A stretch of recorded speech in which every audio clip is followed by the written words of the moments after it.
permissible.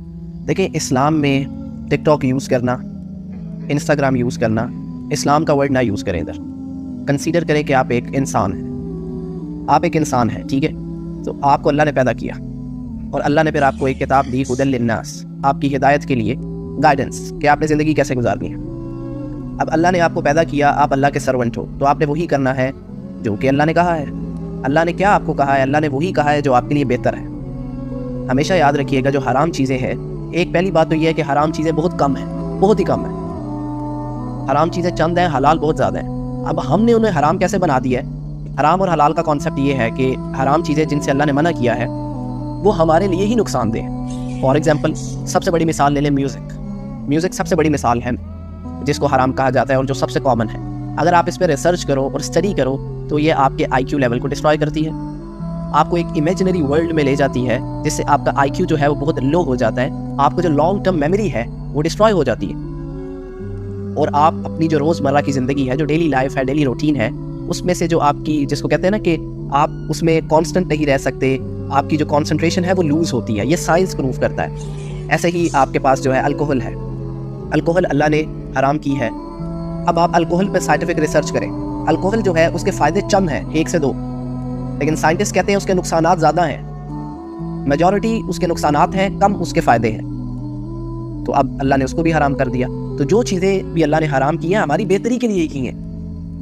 ہدی للناس، ہدایت ہے قرآن، للناس لوگوں کے لیے، ٹھیک ہے. تو اب آپ نے کہا کہ ٹک ٹاک جو ہے وہ حرام ہے، پرمیسیبل اور ناٹ. تو یار دیکھو ٹک ٹاک جو ہے، آپ ٹک ٹاک پر اچھی چیز اپلوڈ کرتے ہو جس سے لوگوں کو فائدہ ہو رہا ہے. اب آپ اگر اس پہ فار ایگزامپل ٹک ٹاک پہ میوزک شیئر کر رہے ہو تو اس سے لوگوں کو نقصان ہو رہا ہے، اور اللہ کہتا ہے لوگوں کا نقصان نہیں کرنا. اب میں نے بتایا نا کیسے نقصان ہوتا ہے میوزک سے، تو اس لیے میوزک آپ نے شیئر نہیں کرنا، وہ غلط ہو جائے گا. ایسے ہی اگر آپ کوئی ایسی چیز شیئر کرتے ہو جو کہ نامہذب ہے، فار ایگزامپل اگر کوئی سسٹرز ہیں وہ ایسی چیزیں شیئر کر رہی ہیں، وہ حجاب اور پردہ اس کا اہتمام نہیں کر رہی، اس کے بغیر چیزیں پوسٹ کر رہی ہیں، اب کیا ہوگا؟ جو معاشرہ ہے، جو سوسائٹی ہے، اس میں خرابی ہو رہی ہے. خرابی کیسے ہو رہی ہے؟ خرابی ایسے ہو رہی ہے کہ اب جو بھی نان محرم اس کو دیکھ رہا ہے تو اس کے اندر خواہشات پیدا ہو رہی ہیں، اس کی کانسنٹریشن لوز ہو رہی ہے. کیونکہ یہ مرد کی سائیکالوجی ہے نا، فلاسفی ہے، اس کا انکار کوئی نہیں کر سکتا.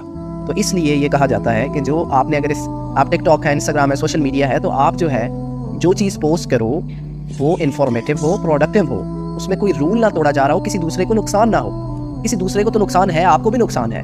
اگر آپ نے میوزک شیئر کیا ہے ٹک ٹاک پہ، انسٹاگرام پہ، سوشل میڈیا پر، یوٹیوب پر، اب وہ پوری دنیا میں پہنچ گیا. آپ خدا نخواستہ آپ کو نہیں پتا اگلے لمحے آپ جو ہے قبر میں ہو، تو وہ گناہ جاریہ ساری زندگی کے لیے بنتا رہے گا فری میں. اس لیے جو ہے حلال ہے، سب کچھ حلال ہے، لیکن لمٹس میں رہ کے انسان کو اپنا بہتر اور اپنا نقصان جاننا چاہیے.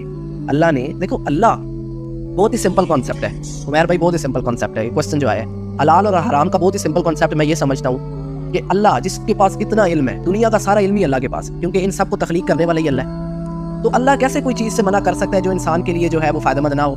اللہ نے منع اس چیز سے ہی کیا ہے جو انسان کے لیے فائدہ نہیں ہے، نقصان ہے.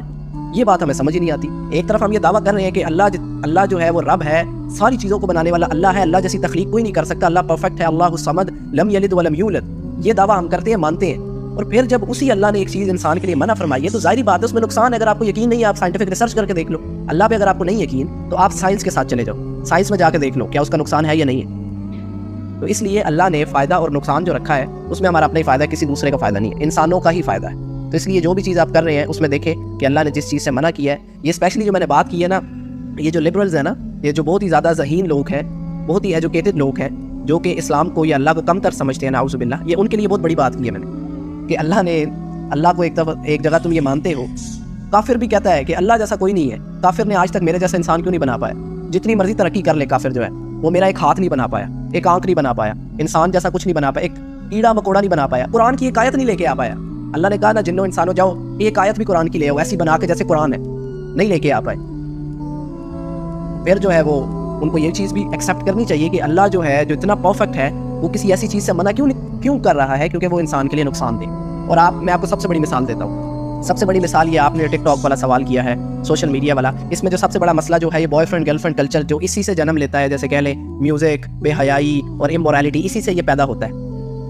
ویسٹ نے یہ کلچر دیا ہے، ایسے ہی ہے نا. آپ جائیں ویسٹ میں، یو کے رو رہا ہے، یورپ رو رہا ہے، یو ایس اے رو رہا ہے، سارے رو رہے ہیں. ان کے پاس فیملی نہیں ہے، ان کے ہاں فیملی والا سین ہی نہیں رہا، ان کی نسل ہی نہیں آگے چل رہی. شادی والا کانسیپٹ نہیں ہے, نکاح والا کانسیپٹ نہیں ہے, بوائے فرینڈ گرل فرینڈ, ان کا فیملی جو اسٹرکچر ہے وہ تباہ ہو گیا, ان کی نسل آگے, ان کے پاس جتنی مرضی ٹیکنالوجی ہے, لیکن وہ اب رو رہے ہیں کہ ہماری نسل ہی کوئی نہیں ہے. ایسے تو نہیں وہ آپ کو آسٹریلیا والے ویزا دے رہے, یو کے والے ویزا دے رہے, آؤ کام کرو, ان کے پاس اپنی نسل ہی کوئی نہیں ہے. ان کو بھی اس بات کا پتہ ہے, وہ تو اللہ نے مہر لگا دیا, تو وہ اس چیز کو قبول نہیں کر پاتے کہ اللہ سچ ہے اور اللہ حق ہے. تو اللہ نے جس چیز سے منع کیا ہے, اللہ جو ہے اس کے پاس سب سے زیادہ جو ہے وہ وَلَا يُحِيطُونَ بِشَيْءٍ مِّنْ عِلْمِهِ إِلَّا بِمَا شَاءَ. آیت الکرسی پڑھتے ہو, بار بار یہ آیت پڑھتے ہو, اس کا ترجمہ بھی پڑھ لو, اس کی ایکسپلینیشن بھی پڑھ لو کہ اللہ کے پاس وَلَا يُحِيطُونَ بِشَيْءٍ مِّنْ عِلْمِهِ إِلَّا بِمَا شَاءَ اتنا علم ہے. تو وہ اللہ بھروسہ نہیں کرتے. یہی مسئلہ کہ زبان سے اقرار ہے لیکن یقین یا پھر بھروسے والا سین نہیں. یہ تو یقین بھروسہ جو اپنے آپ پر ہے, یہ تو پھر وہ فرعون والی بات ہوگی.